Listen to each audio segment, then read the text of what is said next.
ਸਤਿ ਸ਼੍ਰੀ ਅਕਾਲ। ਤੁਸੀਂ ਲੋਕਰਾਣ ਚੈਨਲ ਪੰਜਾਬੀ ਦੇਖ ਰਹੇ ਹੋ। ਮੈਂ ਤੁਹਾਡੇ ਨਾਲ ਸੁਖਵਿੰਦਰ ਸਿੰਘ। ਖਬਰਾਂ ਟੌਪ ਦੀਆਂ ਦੇ ਵਿੱਚ ਸੁਪਰੀਮ ਕੋਰਟ ਦੇ ਵਿੱਚ ਜੋ ਕੁਝ ਅੱਜ ਸੁਣਵਾਈ ਹੋਈ ਹੈ ਉਸ ਉੱਤੇ ਗੱਲਬਾਤ ਕਰਾਂਗੇ। ਇਸ ਤੋਂ ਇਲਾਵਾ ਗੁਰਨਾਮ ਸਿੰਘ ਚੜੂਨੀ ਦਾ ਮਸਲਾ ਬੇਹੱਦ ਜਿਹੜਾ ਗੰਭੀਰ ਬਣਦਾ ਜਾ ਰਿਹਾ ਮੁੱਦਾ। ਲੋਕ ਕਿਸਾਨਾਂ ਤੇ ਸਵਾਲ ਚੁੱਕਦੇ ਨੇ ਕਿ ਆਖਿਰਕਾਰ ਕਿਤੇ ਇਹ ਨਾ ਹੋਵੇ ਕਿ ਕਿਸਾਨਾਂ ਦੇ ਵਿੱਚ ਫੁੱਟ ਪੈ ਜਾਵੇ ਜੋ ਸਰਕਾਰ ਚਾਹੁੰਦੀ ਹੈ। ਇਹੋ ਜਿਹਾ ਮਸਲਾ ਜਿਹੜਾ ਉਹ ਸਾਹਮਣੇ ਨਹੀਂ ਆਉਣਾ ਚਾਹੀਦਾ। ਇਸ ਮਸਲੇ ਨੂੰ ਬੈਠ ਕੇ ਸੁਲਝਾਉਣਾ ਚਾਹੀਦਾ। ਉਹਦੇ ਉੱਤੇ ਵੀ ਗੱਲਬਾਤ ਕਰਾਂਗੇ ਕਿ ਗੁਰਨਾਮ ਸਿੰਘ ਚੜੂਨੀ ਦਾ ਕੀ ਕਹਿਣਾ ਹੈ, ਬਾਕੀ ਜਿਹੜੇ ਜਥੇਬੰਦੀਆਂ ਨੇ ਉਹ ਇਸ ਬਾਰੇ ਕੀ ਸੋਚਦੀਆਂ ਨੇ, ਉਹਦੇ ਉੱਤੇ ਗੱਲਬਾਤ ਕਰਾਂਗੇ। ਦੂਜਾ, ਸਿੱਖ ਫੋਰ ਜਸਟਿਸ ਨੂੰ ਲੈ ਕੇ ਵੀ ਬੜੇ ਸਵਾਲ ਉੱਠ ਰਹੇ ਨੇ ਕਿ ਆਖਿਰਕਾਰ ਕਿਸਾਨੀ ਅੰਦੋਲਨ ਦੇ ਵਿਚਾਲੇ ਚਿੱਠੀ ਜਿਹੜੀ ਉਹਨਾਂ ਨੇ ਜਾਰੀ ਕੀਤੀ ਹੈ ਖਾਲਿਸਤਾਨ ਦੇ ਮੁੱਦੇ ਨੂੰ ਲੈ ਕੇ ਜਾਂ ਝੰਡਿਆਂ ਦੇ ਮੁੱਦੇ ਨੂੰ ਲੈ ਕੇ, ਉਹ ਕਿਉਂ ਜਾਰੀ ਕੀਤੀ ਹੈ, ਹੋਰ ਵੀ ਕੋਈ ਸਮਾਂ ਹੋ ਸਕਦਾ। ਸਾਰਿਆਂ ਉੱਤੇ ਗੱਲਬਾਤ ਕਰਾਂਗੇ। ਮੇਰੇ ਨਾਲ ਇਸ ਵੇਲੇ ਸੀਨੀਅਰ ਪੱਤਰਕਾਰ ਪਰਮਿੰਦਰ ਸਿੰਘ ਰਾਏਪੁਰ ਮੌਜੂਦ ਨੇ। ਪਰਮਿੰਦਰ ਜੀ, ਸਭ ਤੋਂ ਪਹਿਲਾਂ ਸੁਪਰੀਮ ਕੋਰਟ ਦੇ ਵਿੱਚ ਜਿਹੜਾ 26 ਜਨਵਰੀ ਦੀ ਪਰੇਡ ਦੇ ਬਾਰੇ ਇੱਕ ਅਪੀਲ ਉੱਥੇ ਦਾਖਲ ਕੀਤੀ ਗਈ ਸੀ ਕਿ ਕਿਸਾਨਾਂ ਨੂੰ ਦਿੱਲੀ ਦੇ ਵਿੱਚ ਐਂਟਰ ਨਾ ਹੋਣ ਦਿੱਤਾ ਜਾਏ। ਦੂਜੀ ਗੱਲ ਇਹ ਕਿ ਜਿਹੜਾ ਕਮੇਟੀ ਹੈ ਨਵੇਂ ਸਿਰੇ ਤੋਂ ਕਹਿੰਦੇ ਇੱਕ ਨਵੀਂ ਕਮੇਟੀ ਗਠਨ ਕਰ, ਉਹਦੇ ਉੱਤੇ ਸੁਣਵਾਈ ਹੋਈ ਹੈ। ਕੀ ਕੁਝ ਕਹਿਣਾ ਸੁਖਵਿੰਦਰ? ਜਿਹੜੀ ਸੁਪਰੀਮ ਕੋਰਟ ਦੇ ਵਿੱਚ ਆਹ ਪਟੀਸ਼ਨਾਂ ਸੀਗੀਆਂ ਆਲਰੇਡੀ ਚੱਲ ਵੀ ਰਹੀਆਂ ਸੀਗੀਆਂ। ਹੁਣ ਟਰੈਕਟਰ ਮਾਰਚ ਨੂੰ ਲੈ ਕੇ ਦੁਬਾਰਾ ਫੇਰ ਜਿਹੜਾ ਇੱਕ ਵਾਰ ਕੋਰਟ ਦਾ ਰੁਖ ਕਰਿਆ ਗਿਆ ਸੀਗਾ, ਕਰਵਾਇਆ ਗਿਆ ਸੀਗਾ। ਜਿਵੇਂ ਸਰਕਾਰ ਦੀ ਗੱਲ ਕਰਦੇ ਆਪਾਂ ਤਾਂ ਸਰਕਾਰ ਕਰਵਾ ਰਹੀ ਹੈ ਜਿੱਦਾਂ ਉਹ ਚਾਹੁੰਦੀ ਆ। ਅਤੇ ਉਹਦੇ ਵਿੱਚ ਫਿਲਹਾਲ ਜਿਹੜਾ ਪੁਨਰ ਗਠਨ ਦਾ ਜਿਹੜਾ ਕਮੇਟੀ ਦਾ ਉਹ ਵੀ ਮਸਲਾ ਟਲ ਗਿਆ ਹੈ। ਅਤੇ ਜਿਹੜਾ ਟਰੈਕਟਰ ਮਾਰਚ ਦੇ ਉੱਤੇ ਉਹਨਾਂ ਨੇ ਗੱਲ ਕੀਤੀ ਹੈ, ਸੁਪਰੀਮ ਕੋਰਟ ਨੇ ਕਿਹਾ ਕਿ ਇਹ ਕਾਨੂੰਨ ਦਾ ਵਿਸ਼ਾ ਹੈਗਾ, ਉੱਥੇ ਲਾਅ ਐਂਡ ਆਰਡਰ ਦੀ ਸਥਿਤੀ ਦਾ ਜਾਂ ਪੁਲਿਸ ਦਾ ਮਾਮਲਾ ਹੈਗਾ, ਉਹਨੂੰ ਉਸ ਦੀ ਵਿਵਸਥਾ ਜਿਹੜੀ ਪੁਲਿਸ ਦੇਖੇ। ਉਹ ਉਸ ਮਾਮਲੇ ਦੇ ਵਿੱਚ ਤਾਂ ਹੁਣ ਰਾਹ ਸਾਫ਼ ਹੋ ਗਿਆ ਨਾ ਕਿ ਕਾਨੂੰਨੀ ਤੌਰ 'ਤੇ ਜਿਹੜਾ ਸੁਪਰੀਮ ਕੋਰਟ ਨੇ ਇਹਦੇ 'ਤੇ ਦਖਲ ਦੇਣ ਤੋਂ ਇੱਕ ਤਰ੍ਹਾਂ ਨਾਲ ਪਾਸਾ ਜਾ ਵੱਟਿਆ। ਅਤੇ ਫਿਲਹਾਲ ਸੁਣਵਾਈ ਜਿਹੜੀ ਹੈਗੀ ਉਹ ਟਲ ਗਈ ਆ। ਬੁੱਧਵਾਰ 'ਤੇ ਸੁਣਵਾਈ ਜਿਹੜੀ ਪਈ ਹੈ ਉਹ। ਲੇਕਿਨ ਜੇ ਕਿਤੇ ਦੇਖਿਆ ਜਾਵੇ ਤਾਂ ਪਹਿਲਾਂ ਵੀ ਅੰਦੋਲਨ ਹੁੰਦੇ ਰਹੇ ਨੇ, ਛੋਟੇ ਮੋਟੇ ਹੁੰਦੇ ਸੀਗੇ, ਚੱਲਦੇ ਸੀਗੇ। ਇੱਕ ਪਾਸੇ ਸਰਕਾਰ ਕਹਿੰਦੀ ਹੈ ਕਿ ਸਾਨੂੰ ਇਸ ਅੰਦੋਲਨ ਦਾ ਕੋਈ ਖਤਰਾ ਨਹੀਂ। ਖੱਟਰ ਜਾ ਕੇ ਉਹਨੇ ਮਿਲਦੇ ਆ ਕਿ ਸਰਕਾਰ ਨੂੰ ਕੋਈ ਖਤਰਾ ਨਹੀਂ। ਭਾਜਪਾ ਖੁਦ ਕਹਿੰਦੀ ਹੈ ਕਿ ਕੁਛ ਕੁ ਬੰਦੇ ਨੇ ਜਿਹੜੇ ਬੈਠੇ ਨੇ, ਠੀਕ ਹੈ, ਉਹਨਾਂ ਦਾ ਭਾਵ ਉਹਨਾਂ ਦਾ ਵੀ ਇਹੀ ਹੈ ਕਿ ਬੀਜੇਪੀ ਨੂੰ ਕੋਈ ਖਤਰਾ ਨਹੀਂ, ਉਹਨਾਂ ਦੀ ਸਰਕਾਰ ਨੂੰ ਕੋਈ ਖਤਰਾ ਨਹੀਂ। ਲੋਕ ਸਾਰੇ ਜਾਂ ਜਿਹੜੇ ਕਿਸਾਨ ਨੇ ਉਹ ਕਾਨੂੰਨ ਦੇ ਹੱਕ 'ਚ ਨੇ। ਫਿਰ ਬਾਰ-ਬਾਰ ਕੋਰਟ ਦਾ ਰੁਖ ਕਰਨਾ ਇਹ ਕੁਐਸਚਨ ਮਾਰਕ ਖੜਾ ਕਰਦਾ ਬੀਜੇਪੀ ਦੀ ਕਾਰਗੁਜ਼ਾਰੀ 'ਤੇ। ਕਿਉਂ ਅੱਗੇ ਜਾ ਕੇ ਕੋਰਟ ਦਾ ਸਹਾਰਾ ਕਿਉਂ ਲਿਆ ਜਾ ਰਿਹਾ? ਜਿਵੇਂ ਸੋਸ਼ਲ ਮੀਡੀਆ 'ਤੇ ਗੱਲਾਂ ਵੀ ਚੱਲ ਰਹੀਆਂ ਨੇ, ਸਿਆਣੀਆਂ ਗੱਲਾਂ ਵੀ ਨੇ ਕਿ ਜਿਵੇਂ ਸਰਕਾਰ ਨੇ ਕੋਰਟ ਦਾ ਇਸਤੇਮਾਲ ਕੀਤਾ, ਚਾਹੇ ਰਾਮ ਮੰਦਰ ਦੀ ਗੱਲ ਲੈ ਲਈਏ, ਠੀਕ ਹੈ, ਉਹਨਾਂ ਦੇ ਵਿੱਚ ਵੀ ਜਾ ਕੇ ਸੁਪਰੀਮ ਕੋਰਟ ਦੇ ਵਿੱਚ ਪਾ ਕੇ ਫਾਈਲ ਕੁਛ ਸਮੇਂ ਸੁਣਵਾਈ ਟਾਲੀ ਗਈ। ਅੱਗੇ ਜਾ ਕੇ ਫੈਸਲਾ ਆਪਣੇ ਹੱਕ 'ਚ ਹੋ ਗਿਆ ਉਹਨਾਂ ਦੇ, ਅਤੇ ਬੀਜੇਪੀ ਦੇ ਹੱਕ 'ਚ ਹੋ ਗਿਆ ਜਾਂ ਜਿਹੜੇ ਮੰਦਰ ਬਣਾਉਣ ਦੇ ਹੱਕ 'ਚ ਸੀਗੇ। ਸੋ ਇਸ ਤਰ੍ਹਾਂ ਦੇ ਮਾਮਲਿਆਂ ਨੂੰ ਜੋੜ ਕੇ ਦੇਖਿਆ ਜਾਵੇ ਤਾਂ ਇਹ ਵੀ ਇੱਕ ਮਾਮਲਾ ਇੱਦਾਂ ਦਾ ਲੱਗਦਾ ਕਿ ਜਿੱਦਾਂ ਸੁਪਰੀਮ ਕੋਰਟ ਵਾਲੇ ਪਾਸੇ ਰੁਖ ਕਰਦੀ ਹੈ ਬਾਰ-ਬਾਰ ਸਰਕਾਰ, ਕਿਤੇ ਨਾ ਕਿਤੇ ਪਟੀਸ਼ਨ ਕਰਤਾ ਕੋਈ ਖੜਾ ਕਰਕੇ ਹਰ ਇੱਕ ਮਾਮਲੇ 'ਚ ਪਟੀਸ਼ਨ ਪਵਾ ਦਿੰਦੀ ਹੈ ਕਿਸੇ ਮਾਮਲੇ 'ਤੇ, ਕਦੇ ਕੋਈ। ਸੋ ਉਹਦਾ ਮਕਸਦ ਤਾਂ ਇਹੀ ਹੈ ਕਿ ਸੁਣਵਾਈ ਟਾਲੀ ਜਾਵੇ ਅਤੇ ਐਂਡ ਪੁਆਇੰਟ 'ਤੇ ਆ ਕੇ ਸੁਪਰੀਮ ਕੋਰਟ ਕੋਲੋਂ ਇਸ ਤਰ੍ਹਾਂ ਦਾ ਕੋਈ ਫੈਸਲਾ ਲੈ ਲਿਆ ਜਾਵੇ ਜਿਹੜਾ ਸਰਕਾਰ ਦੇ ਪੱਖ 'ਚ ਹੋਵੇ ਔਰ ਕਿਸਾਨਾਂ ਨੂੰ ਸੁੱਖ ਦੇੜ ਦਿਆ ਜਾਵੇ। ਸੋ ਫਿਲਹਾਲ ਜਿਹੜਾ ਹੈਗਾ ਉਹ ਕਿਸਾਨਾਂ ਦੇ ਪੱਖ 'ਚ ਜਾ ਰਹੀ ਹੈ ਗੱਲ। ਲੇਕਿਨ ਆਉਣ ਵਾਲੇ ਸਮੇਂ ਦੇ ਵਿੱਚ ਜਿੱਦਾਂ ਹੋਰ ਮਾਮਲਿਆਂ 'ਚ ਦੇਖਿਆ ਗਿਆ, ਸੁਪਰੀਮ ਕੋਰਟ ਦਾ ਜਿਹੜਾ ਨਿਆਂ ਦੇਣ ਦਾ ਢੰਗ ਤਰੀਕਾ ਸੀਗਾ ਉਹ ਕਿਤੇ ਬਦਲਿਆ ਨਜ਼ਰ ਆਇਆ ਸੀਗਾ। ਤਾਂ ਇਸ ਮਾਮਲੇ ਦੇ ਵਿੱਚ ਇੱਕ ਖਦਸ਼ਾ ਤਾਂ ਹੈ ਹੀ ਹੈ ਨਾ ਕਿ ਉਹਨਾਂ ਮਾਮਲਿਆਂ ਦੇ ਵਾਂਗੂ ਕਿਤੇ ਕਿਸਾਨੀ ਅੰਦੋਲਨ ਨੂੰ ਫੇਲ ਕਰਨ ਵਾਸਤੇ ਸੁਪਰੀਮ ਕੋਰਟ ਦਾ ਇਸਤੇਮਾਲ ਨਾ ਕਰ ਲਿਆ ਜਾਵੇ ਫਿਰ ਦੁਬਾਰਾ। ਜਿਵੇਂ ਗੇਂਦ ਦਿੱਲੀ ਪੁਲਿਸ ਦੇ ਪਾਲੇ ਵਿੱਚ ਗਈ ਹੈ, ਆਪਾਂ ਦੇਖੀਏ ਕਿ ਦਿੱਲੀ ਪੁਲਿਸ ਦਿੱਲੀ ਸਰਕਾਰ ਦੇ ਅੰਡਰ ਤਾਂ ਹੈ ਨਹੀਂ, ਉਹ ਤਾਂ ਗ੍ਰਹਿ ਮੰਤਰੀ ਅਮਿਤ ਸ਼ਾਹ ਦੇ ਅੰਡਰ ਹੈ। ਤੇ ਕੀ ਪਤਾ ਲੱਗਦਾ ਹੈ ਕਿ ਕਿਸਾਨਾਂ ਦੇ ਟਰੈਕਟਰ ਪਰੇਡ ਨੂੰ ਲੈ ਕੇ ਦਿੱਲੀ ਪੁਲਿਸ ਹੀ ਕੋਈ ਇਹੋ ਜਿਹਾ ਫੈਸਲਾ ਕਰ ਦੇਵੇ ਕਿ ਕਿਸਾਨਾਂ ਨੂੰ ਦਿੱਲੀ ਦੇ ਵਿੱਚ ਦਾਖਲ ਨਹੀਂ ਹੋਣ ਦਿੱਤਾ ਜਾਣਾ, ਜਦ ਕਿ ਕਿਸਾਨ ਲਗਾਤਾਰ ਇਹ ਗੱਲ ਕਹਿ ਰਹੇ ਨੇ ਕਿ ਅਸੀਂ ਸਿਰਫ ਜਿਹੜਾ ਉਹ ਆਊਟਰ ਰਿੰਗ ਰੋਡ ਦੇ ਉੱਥੇ ਅਸੀਂ ਜਿਹੜਾ ਆਪਣੀ ਟਰੈਕਟਰ ਪਰੇਡ ਕਰਨੀ ਹੈ, ਉਹਦੇ ਵਾਸਤੇ ਜਗ੍ਹਾ ਮੁਹੱਈਆ ਕਰਵਾਉਣ ਨੂੰ ਜਾਂ ਦਿਸ਼ਾ ਨਿਰਦੇਸ਼ ਦੇਣ ਨੂੰ ਕਿਤੇ ਦਿੱਲੀ ਪੁਲਿਸ ਜਿਹੜੀ ਪਾਸਾ ਵੱਟ ਜੋ ਕਹੇ ਕਿ ਨਹੀਂ ਸਾਨੂੰ ਇੱਥੇ ਖਤਰਾ ਹੈ, ਪਰ ਕਿਸਾਨ ਕਹਿੰਦੇ ਨੇ ਕਿ ਅਸੀਂ ਇਹੋ ਜਿਹੀ ਕੋਈ ਸਥਿਤੀ ਨਹੀਂ ਪੈਦਾ ਕਰਾਂਗੇ। ਦੇਖੋ, ਇੱਕ ਗੱਲ ਤਾਂ ਸੁਖਵਿੰਦਰ ਜੀ ਪੱਕੀ ਹੋ ਜਾਂਦੀ ਹੈ ਨਾ, ਜਦੋਂ ਸੁਪਰੀਮ ਕੋਰਟ ਨੇ ਸੁਣਵਾਈ ਟਾਲਤੀ ਜਾਂ ਸੁਪਰੀਮ ਕੋਰਟ ਨੇ ਕਹਿ ਦਿੱਤਾ ਕਿ ਪੁਲਿਸ ਵਿਵਸਥਾ ਦਾ ਮਾਮਲਾ ਇਹ, ਨਿਆਂ ਵਾਲੇ ਪਾਸੇ ਤਾਂ ਕੋਈ ਲੈਣ ਦੇਣ ਨਹੀਂ ਫਿਲਹਾਲ ਦੀ ਘੜੀ। ਤਾਂ ਪਟੀਸ਼ਨ ਦੀ ਗੱਲ ਕਰਦੇ ਉਹਨਾਂ ਨੇ ਕਿਹਾ, ਤਾਂ ਇਹ ਗੱਲ ਤਾਂ ਹੈਗੀ ਹੈ ਨਾ ਕਿ ਜਿਹੜਾ ਟਰੈਕਟਰ ਮਾਰਚ ਹੈ ਉਹਨੂੰ ਸੰਵਿਧਾਨਕ ਹੱਕ ਤਾਂ ਮਿਲਿਆ ਹੋਇਆ ਨਾ, ਸੰਵਿਧਾਨਕ ਤੌਰ 'ਤੇ ਉਹ ਗਲਤ ਨਹੀਂ ਹੈਗੀ। ਅਤੇ ਸੰਵਿਧਾਨ ਦੇ ਅਗੇਂਸਟ ਜਾ ਕੇ ਜੇ ਪੁਲਿਸ ਕੋਈ ਗੱਲ ਕਰਦੀ ਆ ਅਤੇ ਉਹਨੂੰ ਕੋਰਟ ਦੇ ਵਿੱਚ ਚੈਲੰਜ ਵੀ ਕੀਤਾ ਜਾ ਸਕਦਾ ਹੈ। ਅਤੇ ਦੂਜੀ ਗੱਲ ਇਹ ਹੈਗੀ ਕਿ ਜਿੱਦਾਂ ਤੁਸੀਂ ਕਿਹਾ ਕਿ ਅਮਿਤ ਸ਼ਾਹ ਦੇ ਅੰਡਰ ਹੈ, ਉੱਥੇ ਗੱਲ ਦਾ ਹੀ ਮੇਰੇ ਖਿਆਲ ਖਬਰ ਸੀਗੀ ਇਹ ਕਿ ਉੱਥੇ ਕਿਹਾ ਜਾ ਰਿਹਾ ਕਿ ਦਫਾ 44 ਲਾ ਦਿੱਤੀ ਗਈ ਹੈ ਦਿੱਲੀ ਦੇ ਵਿੱਚ। ਤੇ ਉਹਨਾਂ ਨੇ ਕੋਈ ਡਰੋਨ ਉਡਾਉਣ ਤੋਂ ਜਾਂ ਹੋਰ ਕੁਛ ਇਸ ਤਰ੍ਹਾਂ ਦੇ ਵਿੱਚ ਮਾਮਲੇ ਰੱਖੇ ਨੇ, ਉਹਨਾਂ ਤੇ ਸਾਰਿਆਂ ਤੇ ਪਾਬੰਦੀ ਲਾਈ ਹੋਈ ਆ 15 ਫਰਵਰੀ ਤੱਕ, ਤੇ ਇਕੱਠ ਤੇ ਵੀ ਪਾਬੰਦੀ ਲਾਈ ਆ। ਤੇ ਜਿੱਦਾਂ ਕਿਸਾਨਾਂ ਦਾ ਰੁਖ ਹੈਗਾ ਕਿ ਉਹ ਜਿੱਦ ਨੇ ਉਹ ਕਹਿੰਦੇ ਅਸੀਂ ਟਰੈਕਟਰ ਮਾਰਚ ਕਰਾਂਗੇ, ਸੰਵਿਧਾਨਕ ਤੌਰ ਤੇ ਉਹਨਾਂ ਨੂੰ ਹੱਕ ਹੈਗਾ, ਪਰ ਜਿੱਦਾਂ ਪੁਲਿਸ ਨੂੰ ਕੀ ਕੋਰਟ ਨੂੰ ਵੀ ਵਰਤਦੇ ਆ ਬੀਜੇਪੀ ਵਾਲੇ, ਖਾਸ ਕਰ ਅਮਿਤ ਸ਼ਾਹ ਹੋਰਾਂ ਤੇ ਤਾਂ ਬਲੇਮ ਲੱਗਦੇ ਹੀ ਨੇ ਇਹ ਕਿ ਉਹਨਾਂ ਨੇ ਪਹਿਲਾਂ ਵੀ ਹੁਣ ਤੱਕ ਵੀ ਆਪਾਂ ਕਹਿ ਲਓ, ਚਾਹੇ ਜਿੱਦਾਂ ਨੈਸ਼ਨਲ ਹਾਈਵੇ ਪੱਟਣ ਦਾ ਮਾਮਲਾ ਆ, ਇਹ ਚਾਹੇ ਕਿਸਾਨਾਂ ਦੇ ਵਿਚਾਰ ਦਾ ਮਾਮਲਾ ਆ, ਚਾਹੇ ਕਿਸਾਨਾਂ ਨੂੰ ਬਦਨਾਮ ਕਰਨ ਦਾ ਮਾਮਲਾ ਆ, ਚਾਹੇ ਹੁਣ NIA ਦਾ ਮਾਮਲਾ ਆ ਜਾਂ CBI ਦਾ ਜਾਂ ED ਦਾ ਮਾਮਲਾ, ਸਾਰਿਆਂ ਦੇ ਮਾਮਲਿਆਂ ਦੇ ਵਿੱਚ ਉਹ ਕੇਂਦਰ ਸਰਕਾਰ ਦੀ ਮਿਲੀ ਭੁਗਤ ਸਾਹਮਣੇ ਆਈ ਆ। ਸੋ ਡਰ ਇਹ ਵੀ ਹੈਗਾ ਕਿ ਕਿਤੇ ਨਾ ਕਿਤੇ ਪੁਲਿਸ ਜਿਹੜੀ ਹੈਗੀ ਕੋਈ ਇਸ ਤਰ੍ਹਾਂ ਦੀ ਘਟਨਾ ਨੂੰ ਸਾਹਮਣੇ ਨਾ ਲਿਆਵੇ ਜਾਂ ਇਸ ਤਰ੍ਹਾਂ ਦੀ ਕੋਈ ਕਾਰਵਾਈ ਨਾ ਕਰੇ ਜਿਹਦੇ ਕਰਕੇ ਉੱਥੇ ਕੋਈ ਅਣਸੁਖਾਵੀ ਘਟਨਾ ਵਾਪਰ ਜੇ। ਠੀਕ ਹੈ, ਉਹ ਕਿਸਾਨਾਂ ਨੂੰ ਬਦਨਾਮ ਕਰਨ ਲਈ ਜਾਂ ਕਿਸਾਨੀ ਅੰਦੋਲਨ ਨੂੰ ਫੇਲ ਕਰਨ ਲਈ ਜਾਂ ਕੋਈ ਇੱਦਾਂ ਦੀ ਮੰਦਭਾਗੀ ਘਟਨਾ ਵਾਪਰ ਗਈ ਜਿਹਦਾ ਕਲੰਕ ਹੈਗਾ, ਉਹ ਕਿਸਾਨੀ ਅੰਦੋਲਨ 'ਤੇ ਮੜਨ ਦੀ ਕੋਸ਼ਿਸ਼ ਤਾਂ ਹੋਏਗੀ।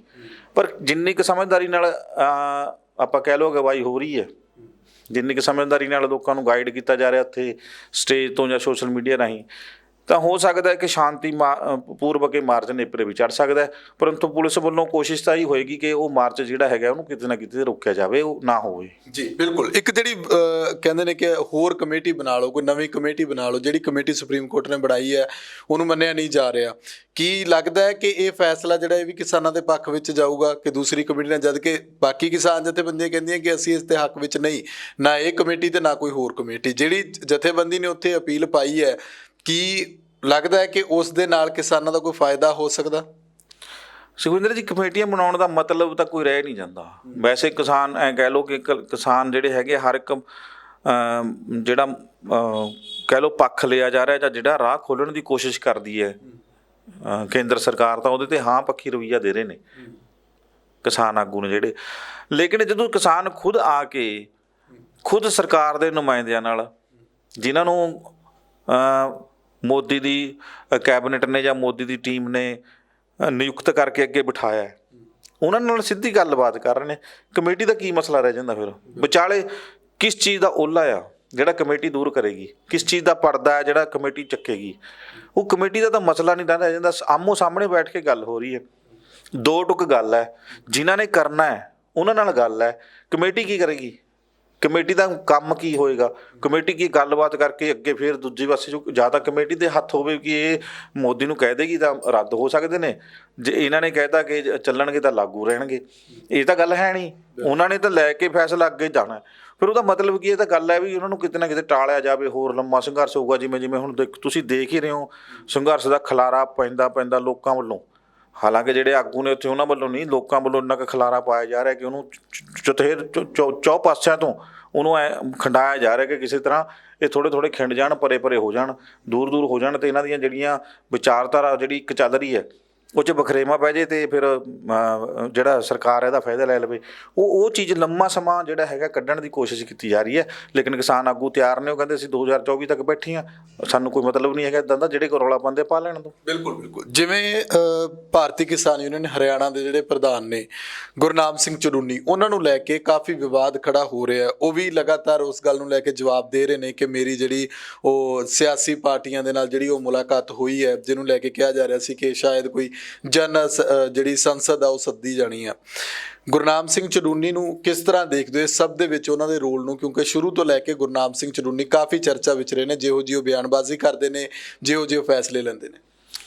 ਦੇਖੋ, ਜਿੱਥੇ ਤੱਕ ਆਪਣੀ ਨਿੱਜੀ ਰਾਏ ਆਪਾਂ ਦੇ ਸਕਦੇ ਹਾਂ, ਉਹ ਗੱਲ ਇਹ ਹੈ ਕਿ ਕੋਈ ਬੰਦਾ ਆ ਜਦੋਂ ਉਹ ਏਜੰਡਾ ਲੈ ਕੇ ਚੱਲ ਰਿਹਾ ਹੈ ਤਾਂ ਇੱਕ ਏਜੰਡੇ ਦੇ ਨਾਲ ਜੇ ਉਹ ਆਪਣੇ ਏਜੰਡੇ ਤੋਂ ਭਟਕਦਾ ਨਹੀਂ ਹੈਗਾ, ਉਹ ਕੁਝ ਵੀ ਕਰਦਾ ਹੈ ਅਤੇ ਸਹਿਯੋਗ ਜਿਹੜਾ ਹੈਗਾ ਉਹ ਆਪਣੀਆਂ ਦੂਜੀਆਂ ਜਥੇਬੰਦੀਆਂ ਦੇ ਨਾਲ ਰਲ ਕੇ ਦੇ ਰਿਹਾ, ਜੋ ਚਾਹੁੰਦੀਆਂ ਨੇ ਉਹ ਕਰ ਰਿਹਾ, ਤਾਂ ਮੇਰੇ ਖਿਆਲ ਨਾਲ ਜਦੋਂ ਤੱਕ ਉਹ ਭਟਕਦਾ ਨਹੀਂ ਇਨਸਾਨ ਕੋਈ ਆ, ਉਦੋਂ ਤੱਕ ਉਹਨੂੰ ਕਹਿ ਨਹੀਂ ਸਕਦੇ ਕਿ ਇਹਦੇ 'ਤੇ ਫਲਾਣਾ ਦੋਸ਼ ਹੈ, ਇਹਦੇ 'ਤੇ ਫਲਾਣਾ ਦੋਸ਼ ਹੈ।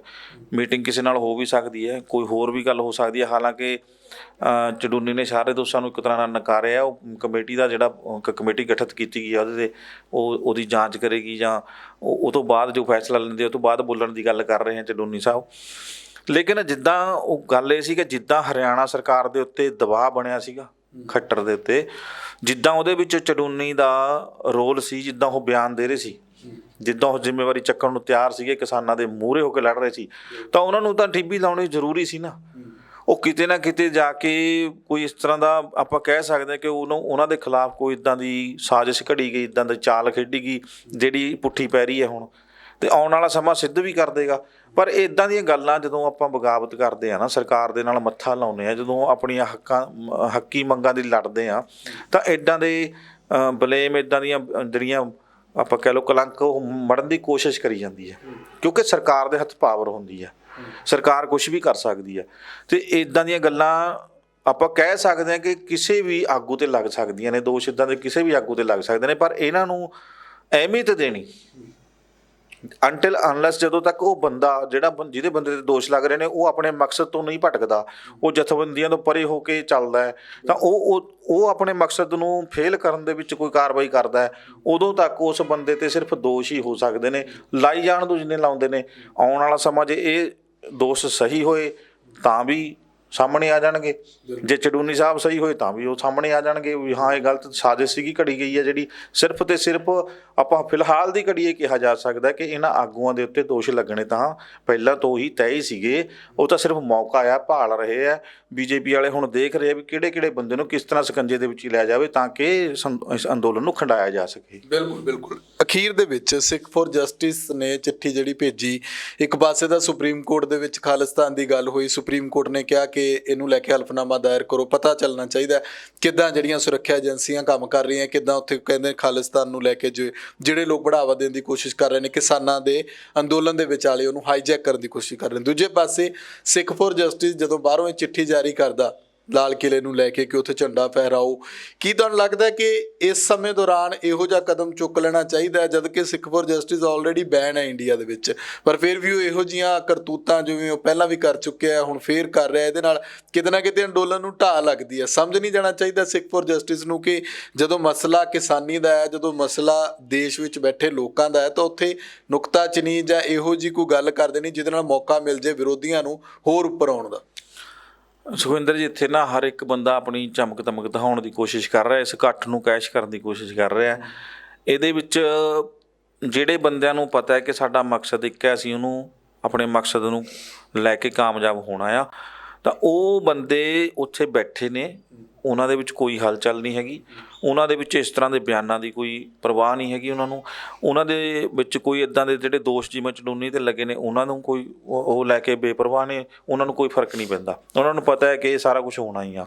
ਰਹੀ ਗੱਲ ਜਿਹੜੀ ਖਾਲਿਸਤਾਨੀ ਝੰਡਾ ਲਹਿਰਾਓ ਜੀ, ਨਾਮ ਰੱਖਤਾ ਜੀ, ਪਹਿਲਾਂ ਵੀ ਗੱਲਾਂ ਹੁੰਦੀਆਂ ਨੇ, ਬਿਆਨਬਾਜ਼ੀ ਹੁੰਦੀ ਰਹੀ ਆ। ਪਹਿਲਾਂ 2020 ਦੀ ਗੱਲ ਚੱਲੀ ਸੀਗੀ, ਉਹ ਖਤਮ ਹੋਇਆ ਇਹਨਾਂ ਦਾ, ਉਹਦੇ ਵਿੱਚ ਸਫਲ ਨਹੀਂ ਹੋਏ। ਹੁਣ ਇਹਨਾਂ ਨੂੰ ਪਤਾ ਹੈ ਕਿ ਅਸੀਂ ਕਿਸੇ ਨਾ ਕਿਸੇ ਤਰੀਕੇ ਨਾਲ ਭੀੜ ਇਕੱਠੀ ਕਰੀਏ, ਭੀੜ ਦੇ ਵਿੱਚ ਆਪਣਾ ਨਾਂ ਚਮਕਾਉਂਦੇ ਰਹੀਏ, ਸਾਡਾ ਆਪਾਂ ਕਹਿ ਸਕਦੇ ਹਾਂ ਕਿ ਕਿਸੇ ਤਰੀਕੇ ਨਾਲ ਵੀ ਦਾਲ ਫੁਲਕਾ ਚੱਲਦਾ ਚੱਲੇ ਜਾਵੇ। ਗੱਲ ਇਹ ਨਹੀਂ ਹੈਗੀ, ਗੱਲ ਤਾਂ ਹੈਗੀ ਜੇ ਉਸ ਮਕਸਦ ਨੂੰ ਜਿਹੜੇ ਨੂੰ ਕਿਸਾਨ ਲੈ ਕੇ ਤੁਰੇ ਨੇ, ਅੰਦੋਲਨ ਹੋ ਰਿਹਾ, ਬਹੁਤ ਵੱਡਾ ਹੋ ਰਿਹਾ, ਦੇਸ਼ ਭਰ ਦੇ ਵਿੱਚ ਹੋ ਗਿਆ। ਪੰਜਾਬ ਨੇ ਅਗਵਾਈ ਕੀਤੀ, ਪੰਜਾਬ ਲੀਡ ਕਰ ਰਿਹਾ ਸੀ, ਪੰਜਾਬ ਅੱਗੇ ਆਇਆ, ਅੱਗੇ ਵਧਿਆ, ਅਤੇ ਪੰਜਾਬ ਨੇ ਹਰਿਆਣਾ ਨੂੰ ਨਾਲ ਇਕੱਠੇ ਕੀਤਾ, ਤਾਂ ਲੋੜ ਤਾਂ ਸੀਗੀ ਇਸ ਨੂੰ ਸਪੋਰਟ ਕਰਨ ਦੀ। ਪੰਜਾਬ ਅੱਗੇ ਆਇਆ, ਅਗਵਾਈ ਕਰ ਰਿਹਾ ਸੀ, ਇਹ ਬਹੁਤ ਵੱਡੀ ਗੱਲ ਆ। ਪੰਜਾਬ ਦੇ ਲੋਕਾਂ ਦਾ ਨਾਮ ਹੋਇਆ, ਪੂਰੇ ਦੇਸ਼ ਦੇ ਵਿੱਚ ਨਾਮ ਹੋ ਰਿਹਾ। ਪੰਜਾਬ ਦੇ ਲੋਕਾਂ ਨੇ ਹਰਿਆਣੇ ਨੂੰ ਨਾਲ ਲਾਇਆ, ਹਰਿਆਣੇ ਦੇ ਲੋਕ ਇਕੱਠੇ ਹੋ ਕੇ ਪੰਜਾਬ ਨਾਲ ਫਿਰ ਇਕਜੁੱਟ ਹੋਏ ਆ। ਕੱਲ੍ਹ ਨੂੰ SYL ਦਾ ਮੁੱਦਾ ਵੀ ਉੱਠ ਸਕਦਾ, ਕੱਲ੍ਹ ਨੂੰ ਕੋਈ ਹੋਰ ਮੁੱਦਾ ਉੱਠਦਾ, ਹਿੰਦੀ ਬੋਲਦੇ ਇਲਾਕਿਆਂ ਦਾ ਮੁੱਦਾ ਉੱਠ ਸਕਦਾ, ਚੰਡੀਗੜ੍ਹ ਦਾ ਮੁੱਦਾ ਉੱਠ ਸਕਦਾ। ਜਿਹੜੇ ਹਰਿਆਣੇ ਦੇ ਨਾਲ ਕਹਿ ਲਓ ਟਕਰਾਅ ਵਾਲੇ ਵਿਸ਼ੇ ਨੇ ਉਹਨਾਂ ਦੇ ਉੱਤੇ, ਤਾਂ ਜੇ ਲੋਕ ਇਕੱਠੇ ਹੋਣਗੇ, ਜੇ ਦੋਵਾਂ ਰਾਜਾਂ ਦੇ ਲੋਕ ਇਕੱਠੇ ਹੋਣਗੇ, ਲੋਕ ਚਾਹੁਣਗੇ, ਤਾਂ ਇੱਦਾਂ ਦੇ ਅੰਦੋਲਨ ਇਕੱਠੇ ਹੋ ਕੇ ਲੜ ਸਕਦੇ ਆ ਉਹ। ਅਤੇ ਇਹ ਜਿਹੜੀਆਂ ਫਰਕ ਪਾਉਣ ਵਾਲੀਆਂ ਚੀਜ਼ਾਂ ਨੇ, ਇਹਨਾਂ ਗੱਲਾਂ ਤੋਂ ਗੁਰੇਜ਼ ਕਰਨਾ ਤਾਂ ਚਾਹੀਦਾ ਸੀ ਵੀ ਇਹ ਸਿਰਫ ਅਤੇ ਸਿਰਫ ਕਿਸਾਨੀ ਅੰਦੋਲਨ ਨੂੰ ਸਾਥ ਦਿੰਦੇ, ਉਹਨੂੰ ਸਪੋਰਟ ਕਰਦੇ। ਲੇਕਿਨ ਮਕਸਦ ਕੁਛ ਹੋਰ ਨੇ, ਹਰ ਇੱਕ ਆਪਣਾ ਮਕਸਦ ਪੂਰਾ ਕਰਨ ਦੀ ਲੋਚਦਾ, ਭੀੜ ਚਾਹੀਦੀ ਹੁੰਦੀ ਹੈ। ਸੋ ਇੱਦਾਂ ਦੀ ਬਿਆਨਬਾਜ਼ੀ ਤੈਅ ਹੀ ਹੁੰਦੀ ਹੈ ਕਿ ਇਹ ਹੋਣੀ ਆ, ਹੋ ਵੀ ਰਹੀ ਹੈ, ਆਉਣ ਵਾਲੇ ਸਮੇਂ 'ਚ ਵੀ ਹੋਏਗੀ। ਇਹਨਾਂ ਨੂੰ ਕਿਸਾਨਾਂ ਨੂੰ, ਲੋਕਾਂ ਨੂੰ, ਆਮ ਲੋਕਾਂ ਨੂੰ ਇਹਨਾਂ ਤੋਂ ਸਮਝ ਨਾਲ ਕੰਮ ਲੈਣਾ ਚਾਹੀਦਾ, ਇਹਨਾਂ ਬਿਆਨਬਾਜ਼ੀਆਂ ਤੋਂ ਪਰੇ ਰਹਿਣਾ ਚਾਹੀਦਾ। ਕੋਈ ਆਉਂਦਾ, ਕੁਛ ਕਹਿੰਦਾ, ਕਹੀ ਜਾਵੇ। ਸਰਕਾਰ ਦੀਆਂ ਵੀ ਚਾਲਾਂ ਹੋ ਸਕਦੀਆਂ ਨੇ। ਅੱਜ ਸਰਕਾਰ ਉਸ ਬਿਆਨ ਨੂੰ, ਮੈਂ ਤੁਹਾਨੂੰ ਦੱਸਦਾ ਕਿ ਜੇ ਮੰਨ ਲਓ ਸਪੋਜ਼ ਕਰੋ ਇਹ 10% ਫੈਲਣਾ ਸੀ ਇਹ ਬਿਆਨ, ਤਾਂ ਸਰਕਾਰ ਕਦੋਂ ਚਾਹੇਗੀ ਕਿ 10% ਲੋਕਾਂ ਤੱਕ ਹੀ ਪਹੁੰਚੇ? ਉਹ ਕਹੇਗੀ 100% ਤੱਕ ਪਹੁੰਚੇ, ਕਿਉਂਕਿ ਇਸ ਬਿਆਨ ਨਾਲ ਇੱਕ ਤਾਂ ਵੱਖਵਾਦੀ ਹੋਣ ਦਾ ਖਤਰਾ ਪੈਦਾ ਹੁੰਦਾ, ਜਿਹੜਾ ਪੰਜਾਬ ਦੇ ਲੋਕਾਂ ਨੂੰ ਕਿਹਾ ਜਾਂਦਾ ਕਿ ਵੱਖਵਾਦੀ ਨੇ, ਖਾਲਿਸਤਾਨੀ ਨੇ, ਜੇ ਉਹ। ਦੂਜੀ ਗੱਲ, ਲੋਕਾਂ ਨੂੰ ਕੁਝ ਲੋਕ ਵਿੱਚ ਇਹੋ ਜਿਹੇ ਵੀ ਹੋਣਗੇ ਜਿਹੜੇ ਭੜਕਾਹਟ ਦੇ ਵਿੱਚ ਆ ਕੇ ਬਿਆਨਬਾਜ਼ੀ ਤੋਂ ਪ੍ਰਭਾਵਿਤ ਹੋ ਕੇ ਇਸ ਤਰ੍ਹਾਂ ਦੇ ਕੰਮ ਨੂੰ ਅੰਜਾਮ ਦੇਣ ਲਈ ਅੱਗੇ ਵੀ ਹੋਣਗੇ, ਅਤੇ ਉਹ ਫੜੇ ਵੀ ਜਾਣਗੇ, ਉਹਨਾਂ ਨੂੰ ਫੜਿਆ ਵੀ ਜਾਊਗਾ। ਹੋ ਸਕਦਾ ਸਰਕਾਰ ਇੱਦਾਂ ਦੇ ਬੰਦੇ ਪੈਦਾ ਕਰਕੇ ਅੱਗੇ ਭੇਜੇ, ਘੁਸਪੈਠ ਕਰਨ ਦੀ ਕੋਸ਼ਿਸ਼ ਹੋਏਗੀ। ਤਾਂ ਉਹ ਸਾਰੀਆਂ ਚੀਜ਼ਾਂ ਜਿਹੜੀਆਂ ਆਪਾਂ ਗੱਲਾਂ ਕਰ ਰਹੇ ਹਾਂ ਹੁਣ, ਸਾਰੀਆਂ ਅੰਦੋਲਨ ਦੇ ਖਿਲਾਫ ਨੇ।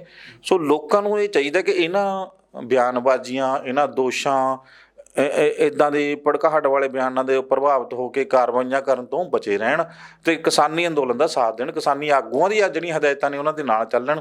ਫਿਲਹਾਲ ਕਿਸੇ ਚੀਜ਼ ਦੀ ਲੋੜ ਨਹੀਂ, ਉੱਥੇ ਅੰਦੋਲਨ ਦੇ ਵਿੱਚ ਵੀ ਕਿਸੇ ਚੀਜ਼ ਦੀ ਲੋੜ ਨਹੀਂ। ਠੀਕ ਹੈ, ਜਿਹੜੇ ਲੋਕ ਬੈਠੇ ਨੇ ਉਹਨਾਂ ਕੋਲ ਸਹੂਲਤਾਂ ਵੀ ਹੈਗੀਆਂ ਨੇ, ਖਾਣਾ ਪਾਣ ਸਭ ਕੁਛ ਹੈ, ਅਤੇ ਇੱਕੋ ਇੱਕ ਮਕਸਦ ਹੈ ਕਿ ਉੱਥੇ ਜੁੜ ਕੇ ਬੈਠੇ ਰਹਿਣ। ਉਹੀ ਲੋਕਾਂ ਨੂੰ, ਉਹੀ ਲੋਕ ਜਿਹੜੇ ਜੁੜ ਕੇ ਬੈਠੇ ਨੇ ਉਹੀ ਸਰਕਾਰ 'ਤੇ ਦਬਾਅ ਪਾਉਣਗੇ, ਉਹਦੇ ਨਾਲ ਹੀ ਜਿੱਤ ਹਾਸਲ ਹੋਏਗੀ। ਹੋਰ ਕਿਸੇ ਦਾ ਕੋਈ ਬਿਆਨ ਜਾਂ ਕਿਸੇ ਦਾ ਕੋਈ ਦੋਸ਼ ਜਾਂ ਕਿਸੇ ਦਾ ਕੋਈ ਪੱਖ, ਉੱਥੇ ਕਿਸੇ ਚੀਜ਼ ਦੀ ਲੋੜ ਨਹੀਂ ਹੈਗੀ। ਪੱਖ ਸਿਰਫ ਲੋਕਾਂ ਦਾ ਚਾਹੀਦਾ, ਲੋਕ ਸਾਥ ਦੇਣਗੇ ਅੰਦੋਲਨ ਦਾ ਅਤੇ ਜਿੱਤ ਲੋਕਾਂ ਦੀ ਹੋਣੀ ਹੈ। ਨਾ ਕੋਈ ਕਿਸਾਨ ਜਥੇਬੰਦੀ ਅੱਗੇ ਆਉਂਦੀ ਹੈ ਇਸ ਮਾਮਲੇ 'ਚ, ਕਿਉਂਕਿ ਲੋਕਾਂ ਦਾ ਸਾਥ ਇਕੱਠ ਹੈ ਜਿਹੜਾ, ਉਹ ਕਿਸੇ ਇੱਕ ਜਥੇਬੰਦੀ ਦਾ ਨਹੀਂ ਹੈ। ਉਹ ਆਪਣੀਆਂ ਮੁਸ਼ਕਿਲਾਂ ਨੂੰ ਲੈ ਕੇ ਆਪਣੇ ਹੱਕੀ ਮੰਗਾਂ ਦੇ ਲਈ ਬੱਚੇ ਲਈ ਬੈਠੇ ਨੇ। ਠੀਕ ਹੈ, ਸੋ ਇਹਨਾਂ ਚੀਜ਼ਾਂ ਤੋਂ ਗੁਰੇਜ਼ ਕਰਕੇ ਸਿਰਫ ਅਤੇ ਸਿਰਫ ਉੱਥੇ ਇਕੱਠ ਬਰਕਰਾਰ ਰੱਖਣ ਦੀ ਲੋੜ ਹੈ। ਇਕਮੁੱਠ ਹੋ ਕੇ, ਲਾਮਬੰਦ ਹੋ ਕੇ ਜਿਹੜਾ ਸੰਘਰਸ਼ ਜਿਹੜਾ ਲੜਿਆ ਜਾਏਗਾ ਔਰ ਜਿੱਤ ਪ੍ਰਾਪਤ ਹੋਏਗੀ। ਬਿਲਕੁਲ, ਸ਼ੁਕਰੀਆ। ਸੋ ਜ਼ਿੰਮੇਵਾਰੀ ਇੱਥੇ ਸਰਕਾਰ ਦੀ ਬਣਦੀ ਹੈ, ਕਿਉਂਕਿ ਜਦੋਂ ਸਰਕਾਰਾਂ ਕੋਈ ਵੀ ਕਾਨੂੰਨ ਲਿਆਉਂਦੀਆਂ ਨੇ, ਜੇ ਲੋਕ ਉਸ ਦਾ ਵਿਰੋਧ ਕਰਦੇ ਨੇ ਤਾਂ ਉਸ ਉੱਤੇ ਸੋਚ ਵਿਚਾਰ ਕਰਕੇ ਜੇ ਰੱਦ ਵੀ ਕਰਨਾ ਪਵੇ ਤਾਂ ਰੱਦ ਕਰ ਦੇਣਾ ਚਾਹੀਦਾ ਹੈ। ਜੇਕਰ ਅਜਿਹਾ ਨਹੀਂ ਹੁੰਦਾ ਤਾਂ ਕਿਤੇ ਨਾ ਕਿਤੇ ਲੋਕਾਂ ਦੇ ਵਿੱਚ ਇਹ ਭਾਵਨਾ ਜਾਂਦੀ ਹੈ, ਭਾਵੇਂ ਉਹ ਪੰਜਾਬ ਦੇ ਅੰਦਰ ਜਾਏ ਜਾਂ ਹੋਰ ਲੋਕਾਂ ਜਾਏ, ਕਿ ਸਾਡੇ ਨਾਲ ਜਿਹੜਾ ਉਹ ਅਜਿਹਾ ਸਲੂਕ ਜਿਹੜਾ ਉਹ ਕਿਉਂ ਕੀਤਾ ਜਾਂਦਾ ਹੈ। ਇਸ ਕਰਕੇ ਫਿਰ ਬਗਾਵਤ ਪੈਦਾ ਹੁੰਦੀ ਹੈ। ਫਿਰ ਲੋਕ ਕਿਤੋਂ ਖਾਲਿਸਤਾਨ ਦੀ ਮੰਗ ਰੱਖ ਦਿੰਦੇ ਨੇ, ਕੋਈ ਆਪਣੇ ਸੂਬੇ ਦੀ ਮੰਗ ਰੱਖ ਦਿੰਦਾ, ਕੋਈ ਆਪਣੀ ਰਾਜਧਾਨੀ ਦੀ ਮੰਗ ਰੱਖ ਦਿੰਦਾ, ਕੋਈ ਬੋਲੀ ਦੀ, ਕੋਈ ਪਾਣੀਆਂ ਦੀ ਮੰਗ ਰੱਖ ਦਿੰਦਾ। ਇਸ ਕਰਕੇ ਚਾਹੀਦਾ ਤਾਂ ਇਹ ਹੈ ਕਿ ਸਰਕਾਰਾਂ ਆਪਣੀ ਜ਼ਿੰਮੇਵਾਰੀ ਸਮਝਣ ਅਤੇ ਅਜਿਹੇ ਮਸਲਿਆਂ ਦੇ ਉੱਤੇ ਗੰਭੀਰਤਾ ਨਾਲ ਵਿਚਾਰ ਕਰਨ, ਤਾਂ ਕਿ ਕਿਸੇ ਹੋਰ ਨੂੰ ਮੁਲਕ ਦੇ ਵਿੱਚ ਜਾਂ ਸੂਬਿਆਂ ਦੇ ਵਿੱਚ ਦਖਲਅੰਦਾਜ਼ੀ ਦਾ ਮੌਕਾ ਨਾ ਮਿਲ ਸਕੇ। ਲੋਕਰਾਣ ਚੈਨਲ ਪੰਜਾਬੀ ਨੂੰ ਸਬਸਕ੍ਰਾਈਬ ਕਰੋ। ਮੈਨੂੰ ਇਜਾਜ਼ਤ ਦਿਓ, ਆਪਣੇ ਵਿਚਾਰ ਕਮੈਂਟ ਜ਼ਰੂਰ ਕਰਿਓ। ਧੰਨਵਾਦ।